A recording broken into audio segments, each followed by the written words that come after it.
জীবনসাথী ভালো হলে জীবনটাকে স্বর্গ বলে মনে হয়, আর খারাপ হলে জীবনটাকে নরক বলে মনে হয়। কিছু মানুষ আছে যারা সময়ের প্রয়োজনে কাছে আসে, আবার সময়ের প্রয়োজন শেষ হলে চলে যায়। কিন্তু গুরুত্ব তোমার তখনই বাড়বে যখন তোমাকে তার দরকার পড়বে। মেয়েরা মরণকে তত বেশি ভয় পায় না যতটা বেশি ভয় পায় এই ভেবে যে তার মৃত্যুর পর হয়তো তার সন্তানকে কেউ আর তার মতো করে ভালোবাসবে না। মানুষের জীবনের কিছু সত্য: ১. 40-এর পর আর শিক্ষাগত শংসাপত্রের কোনো দাম নেই, দাম কর্মদক্ষতার।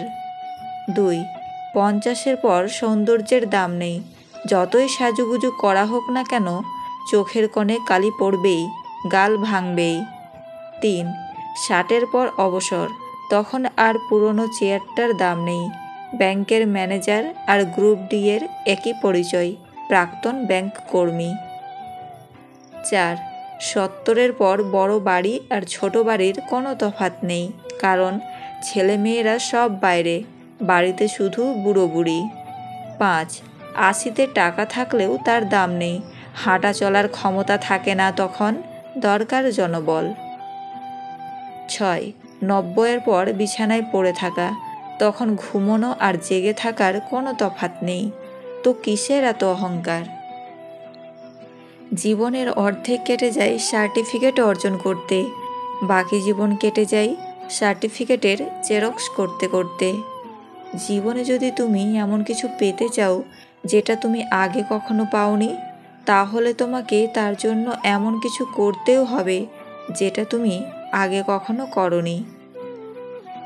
জাহাজের চারপাশে জল থাকে কিন্তু জাহাজ ডুবে না, যখনই জল জাহাজের ভেতর প্রবেশ করে তখনই জাহাজ ডুবে। ঠিক তেমনই মানুষের চারপাশে খারাপ মানুষগুলো যতই সমালোচনা করুক ক্ষতি হয় না, যখনই খারাপ মানুষগুলোকে আপনি আপনার জীবনের অংশ করে নেন তখনই তারা আপনাকে ধীরে ধীরে ধ্বংস করে দেয়। তাই নিজেকে এই সব মানুষের কাছ থেকে দূরে রাখবেন, ভালো থাকবেন। কেউ সদ্যজাত সন্তানকে ডাস্টবিনে ফেলে দিয়ে দায়মুক্ত হতে চাইছে, আবার কেউ একটা সন্তানের জন্য সারাটা জীবন হাহাকার করছে। বর্তমান বাজারে সব কিছুর দাম বেড়ে গেছে, কিন্তু দুটি জিনিসের দাম আজও বাড়েনি: বিশ্বাস ও ভালোবাসা। উদ্দেশ্য ছাড়া ভালোবাসে শুধুই আমার মা। জীবনে যতই ভালো কাজ করুন সবাই একদিন ভুলে যাবে, কিন্তু একটা মন্দ কাজ করুন রেকর্ড হয়ে যাবে। খুব মন খারাপ, অসহায় লাগছে, তবে শুনুন, মাথার ওপর আপনার ছাদ আছে, শরীরে কাপড় আছে, দুবেলা খেতে পান, আর রাত্রে ঘুমানোর জন্য জায়গা থাকলে বুঝবেন গোটা পৃথিবীর 75% লোকের চেয়ে আপনি ধনী। একদিন স্বামী বিবেকানন্দকে একজন ইংরেজ জিজ্ঞেস করেছিল, আপনার দেশের মহিলারা সবার সাথে হাত মেলায় না কেন?